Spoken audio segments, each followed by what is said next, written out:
Kita semua tahu 4 tahun terakhir bisnis properti tidak terlalu menjanjikan seperti di tahun 2010-2013. Tapi tenang wahai pejabat, kita tidak akan mengutuk Anda kok. Bener deh, daripada mengutuk kegelapan, lebih baik kita menyalakan lilin, menyalakan api, sumur dahono, menyalakan genset, menyalakan pembangkit listrik. Kalau perlu punya pelet sendiri, kita tetap semangat kok. Salah satunya melihat peluang dari tamu yang datang. Kepada tim grup manajemen bisnis properti baru-baru ini saya mengatakan, setelah menghitung statistik tamu calon pelanggan, maka terdapat fakta bahwa setiap hari kehadiran 10-20 tamu melihat di 10 lokasi kita, atau dalam 3 bulan terakhir sekitar 1.500an tamu hadir. Ini adalah sebuah daftar nama yang panjang dan sangat potensial sebagai calon pembeli, juga ambasador dari produk kita. Sebentar, ini bukan properti 10 lokasi besar, asetnya besar, lahannya luas, bukan. Ini hanya 2 ruko di Pejaten, 1 rumah di Cinere, 1 gedung kecil di Mampang, 1 kantor di Buncit, 1 tanah di Kemang, 5 rumah tipe BTN di Tangerang, dan beberapa lokasi kecil lainnya. Plus, hutang banknya gede. Saat ini kami mati bunga karena bisnis nggak muter, karena pembeli nggak ada pembiayaan. Dana bank dipakai infrastruktur. Kasian ya kami pemain properti. Di sisi lain, dengan tamu berdatangan, walaupun belum beli, saya merasa sangat terhormat dan semangat. Kepada tim, saya juga memberi pesan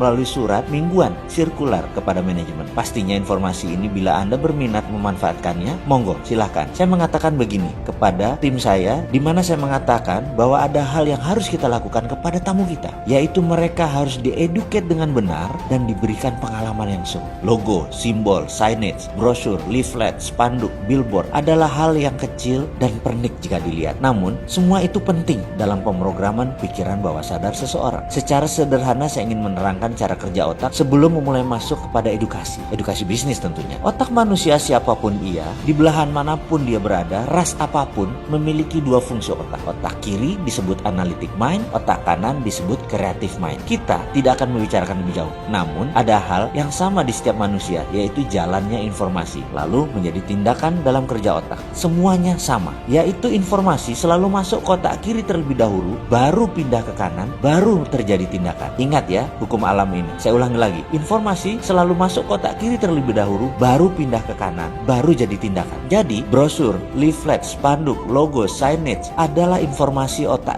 kiri dari konsumen. Lalu, informasi otak kanan adalah perasaan dan pengalaman. Simbol ini tadi, perasaannya menghasilkan apa? Logo tadi menghasilkan pengalaman apa? Disinilah divisi art and creative harus sungguh-sungguh menggunakan intuisinya. Setelah sisi kiri otak terpuasi, maka tidak ada yang lebih dahsyat dari perasaan dan pengalaman seseorang di dalam pemrograman pikiran. Adalah informasi langsung tertuju ke otak kanan lewat otak kiri yang terpuasi. Jadi, setelah otak kirinya terpuasi dengan informasi, jangan biarkan dia menganalisa. Beri secepatnya pengalaman yang menyenangkan. Seluruh indera tamu harus terpuasi dengan tampilan yang segar dari ruangan. Mata memandang indah, telinga dengan musik yang indah terdengar. Enaknya rasa makanan di lidah, harumnya ruangan, bersih dan rapihnya tertata ruangan, sehingga semua inderanya terpuasi. Benar, saya putuskan untuk memberi hidangan snack yang enak kepada tamu. Beli nggak beli, datang saja kita kasih makan. Dan terakhir, senyum serta tegur sapa ramah setiap wajah tim properti yang melayani dengan tulus. Ketulusan ditangkap